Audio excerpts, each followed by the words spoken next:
La pregunta ahora es sobre la espiritualidad en la vida cotidiana o cómo vivir la espiritualidad en la vida cotidiana. En base a todo lo que venimos hablando, esto de la espiritualidad es cómo bajar a la tierra la experiencia de totalidad y comunión con todos los demás seres. No solo los humanos, sino todo lo que existe a nuestro alrededor, cómo vivir en esa armonía, en ese balance. Es quizás la gran pregunta de la humanidad en este momento. Y en la misma pregunta, la misma frase, es necesario aclarar, porque cuando hablamos de espiritualidad de la vida cotidiana, ¿a qué vida cotidiana nos referimos? Porque ya plantea una dificultad. ¿Cómo vivo esa experiencia sublime o como sea como ser espiritual viviendo una experiencia humana? La frase de Teilhard de Chardin hace mucho tiempo decía: no somos seres humanos con un espíritu, sino seres espirituales viviendo una experiencia humana, para no apropiarme de la frase de otro. Porque la vida cotidiana, como la vivimos hoy en día, camina para otro lado, camina para la consolidación del individualismo, de la batalla por un lugar, del éxito, de la presunción de la carencia por la cual tengo que compulsivamente ir a adquirir cosas para tapar el agujero, la insatisfacción que promueve toda nuestra cultura y nuestra sociedad, ¿no? Sin el sustento de esa base de identidad individual separada, no existiría todo esto que estamos viviendo. De alguna manera estamos construyendo un mundo afuera y más en semejanza de nuestro mundo interno. Si el mundo interno es un desierto, lo que vamos a convertir afuera también es un desierto.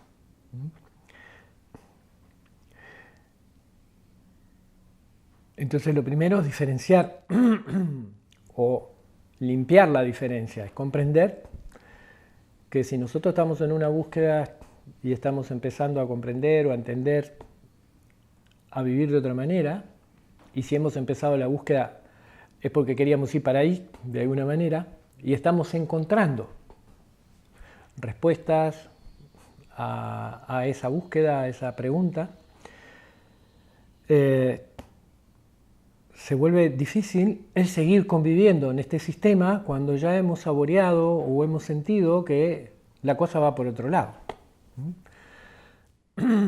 Muchas personas hoy en día están buscando y están yendo a lugares específicos, a ashram, a retiros, a lugares donde tienen una experiencia transformadora y luego regresan a su vida cotidiana que va en contra de todo eso que vivieron ahí, y muchas veces la frustración es que en poco tiempo toda esa comprensión, esa sensación de amor, de plenitud, se empieza a ir porque para vivir la vida cotidiana tengo que empezar a acorazarme de nuevo, a veces inclusive para defender la experiencia que tuve. Una de las grandes dificultades es explicarle a los otros que comparten la vida conmigo qué locura es esta de ir a la India o ir a la búsqueda de visión en Uruguay o en no sé donde fuera, o en el Tíbet, o en tantos lugares, o en Estados Unidos o en Canadá, y después vuelvo a mi casa. ¿Para qué estás haciendo esto, no? Si la vida se trata de trabajar, ganar dinero, pagar las cuentas, ¿no? ¿Qué estás buscando ahí, no? Una de las cosas que ocurren como respuesta a esto es que o nos aislamos y volvemos al mismo lugar, o empezamos a generar ámbitos y espacios donde poder expresar, compartir y empezar a vivir de esa manera que aprendí o que experimenté en otro lugar. Y eso lleva trabajo, lleva tiempo, lleva dedicación y lleva también el compromiso de que realmente quiero transformar esta forma de vida. Y porque haya tenido una experiencia luminosa o maravillosa en otro lado, no se transforma mi trabajo, ni consigo un trabajo más acorde con ese nuevo estado que tengo adentro o esa nueva forma de ser al otro día. ¿Por qué? Porque estoy inserto en esta cultura, si no pago las cuentas, no, la cuenta de la casa, me quedo sin casa, ¿no? Toda esa cuya amenaza principal es el desamparo y quedar afuera. Pero lentamente comenzamos a comprender que quedar afuera de esta cultura no es quedar afuera del amparo, salvo que el amparo siga siendo el personaje que vengo siendo y que me produce insatisfacción. Ese es un punto medular en la transformación. Comienzo a comprender que el desamparo está de no vivir de esa manera que experimenté. Y el gran desafío es empezar a crear nuevos espacios. ¿De dónde saco tiempo si estoy criando a mis hijos, si estoy yendo a laburar? Para generar espacios, reuniones, para darme el tiempo de ir a seguir trabajando, formándome o experimentando. Ese es el gran desafío de nuestro tiempo, ¿no?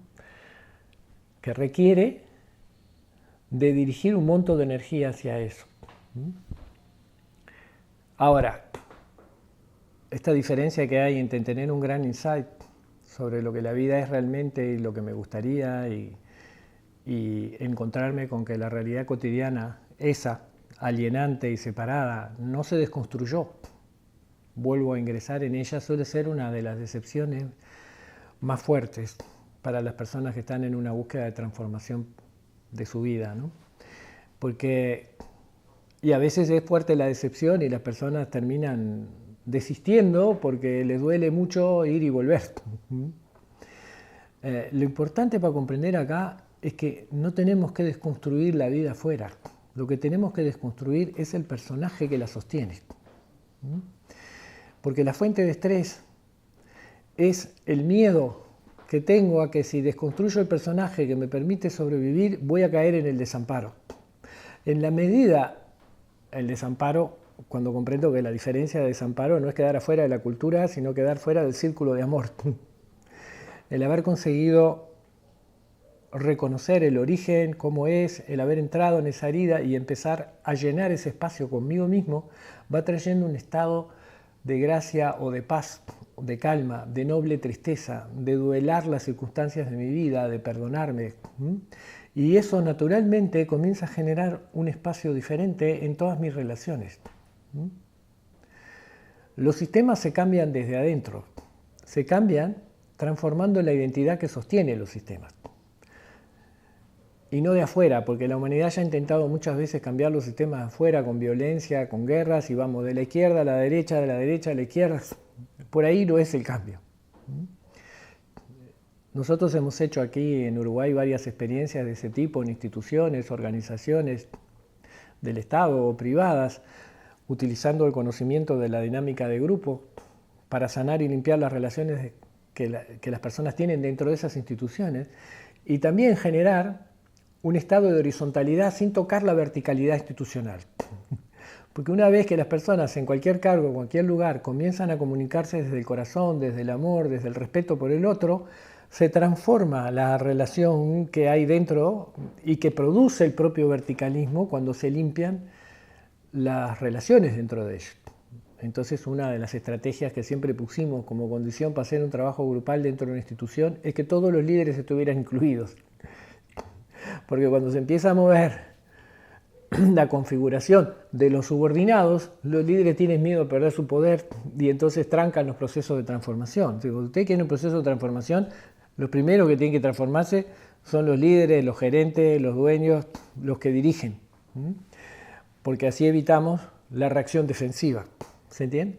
Lo mismo nos ha pasado con los sindicatos en los que hemos trabajado como propuesta de la propia organización y lo primero que nos encontrábamos era, como los contrató el gobierno, somos sospechosos de querer embromarlos, ¿no? Entonces me acuerdo en un trabajo de grupo famoso en el que había 50 personas y como para hacerlo más fácil la experiencia que íbamos a hacer, les pedimos dividirse en subgrupos y que después compartieran la experiencia. Lo primero que dijeron es no quieren dividir. Esto es una maniobra para dividirnos. Entonces tomamos la resistencia, que es la clave de nuestro trabajo, en vez de ir contra la resistencia, a explicarles, a imponerles un diseño, ¿cómo lo quieren hacer? Todos juntos. Bueno, vamos a hacerlo todos juntos. Y después estaban llorando, agradeciendo, ¿no? Porque fuimos no en contra, sino a favor de la ignorancia y conocimiento de la persona para ayudarlos a llegar a la experiencia de verdad que los libera de esa creencia.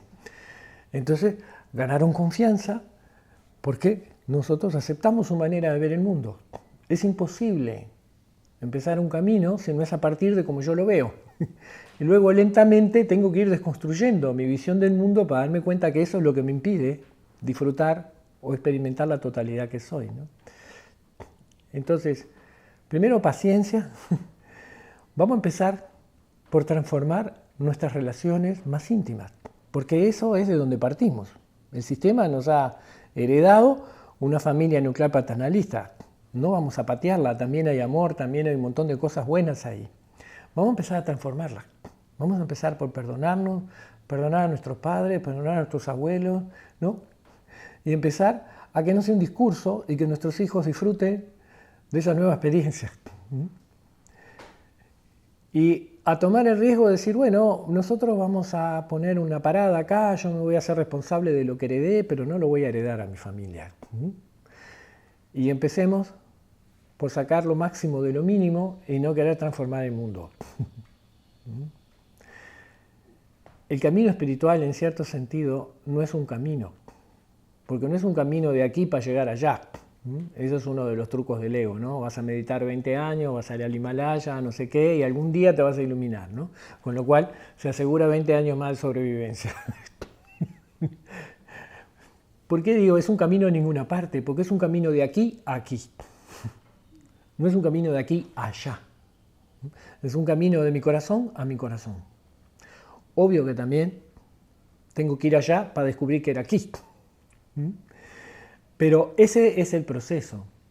Entonces, empecemos por desconstruir lo que nos separa de nuestro corazón, que es lo que nos separa de los otros, en los ámbitos y lugares donde eso es posible. En la medida, porque si no viene el deseo del que ha descubierto una gran verdad de evangelizar, ¿no? De ir a decirle a los otros, vos tendrías que hacer esto y lo otro, y ahí lo primero que voy a encontrar es una resistencia verdadera. ¿Qué me venís con tu nueva fórmula? Andá y aplicala en tu casa y tienes razón. Al árbol lo conocerás por sus frutos. Esto es lo que pasa cuando alguien va a terapia en una familia y primero todo el mundo le tira piedras, sos el loco, no sé qué, y luego lo ven transformar su vida y alguno dice, no me das el teléfono del terapeuta porque yo también quiero eso.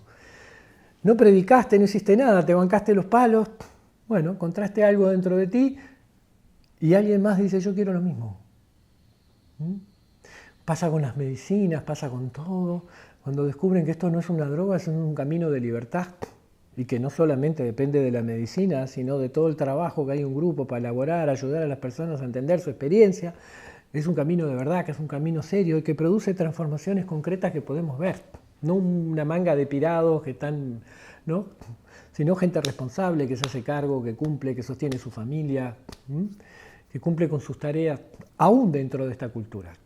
Porque ¿qué le ha quitado? Le ha quitado la serpiente a la cuerda y ha aceptado que este es el estado en el que estamos. Y si quiero transformarlo, voy a empezar por transformar el instrumento que soy yo. Y luego, lentamente, eso se va dispersando. Porque hay que entender algo, este orden es un orden divino. Y seguir el camino hacia el corazón, hacia la verdad, hacia el amor, hacia el espíritu, es subordinarse a ese orden. Reconocer que ese orden es preexistente a nosotros y lo que estamos haciendo es seguir el camino del corazón. No podemos esperar, porque, a ver, pasan las parejas algunas veces, algunas personas me lo han dicho, ¿no? Yo me estoy transformando, estoy caminando, estoy haciendo cosas y mi marido no, o mi señora no. ¿Qué hago con eso, no?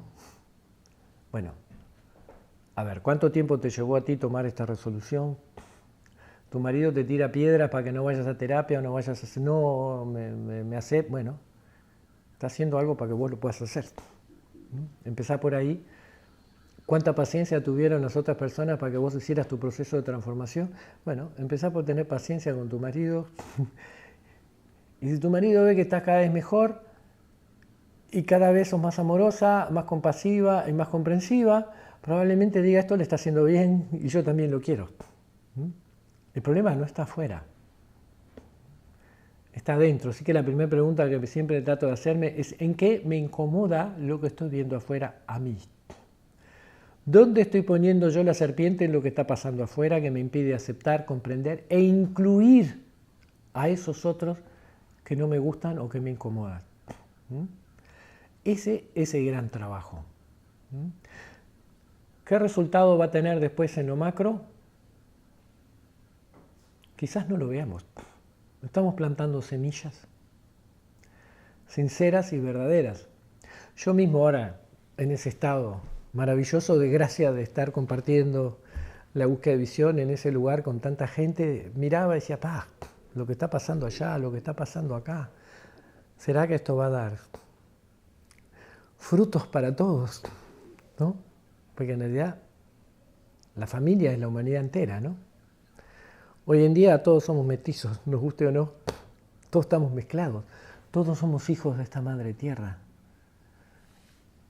Entonces es para todos.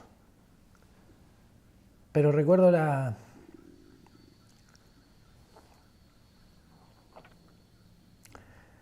palabras de Martin Luther King cuando decía, aunque el mundo mañana se fuera a destruir, yo igual voy a plantar mi manzano, voy a hacer mi parte, voy a poner mi semilla sobre esta tierra, porque de verdad lo que estamos viviendo hoy aquí en la familia espiritual de Uruguay es el resultado de la semilla que plantó gente que yo no conozco hace muchísimo tiempo,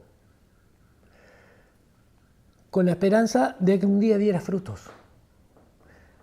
Que algún día los que iban a venir iban a comer de ese árbol, de esa planta, iban a beber de ese río. E iban a recibir la medicina que ellos caminaron. Entonces, muchas veces cuando la gente me agradece algo, digo, si me agradecen tengo que mirar para atrás y agradecerles a mis padres que me dieron la oportunidad. Y a mis abuelos. Y a todo lo que sufrieron en las guerras y todo lo que les pasó. Y todo lo que los llevó a venir a este paisito para que yo pudiera venir aquí a hacer lo que hago. Entonces, tengo que mirar para atrás. Y ellos también plantaron.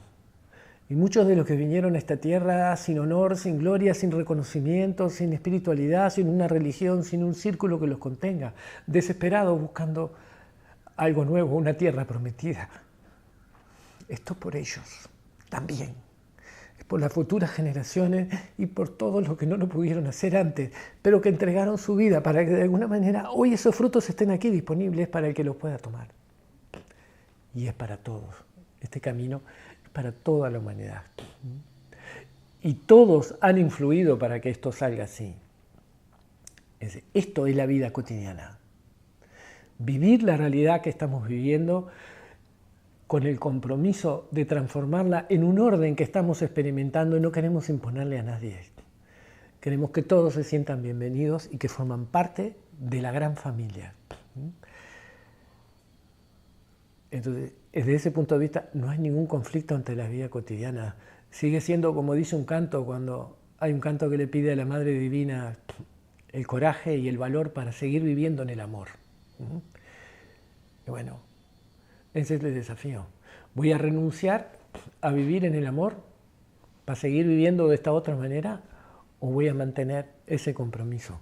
Quizás pueda o no transformar las circunstancias de mi vida, pero voy a dejar una semilla en mis hijos, en mis relaciones, y quizás algún día sea árbol de frutos. Y yo voy a estar en esa semilla y todos mis ancestros.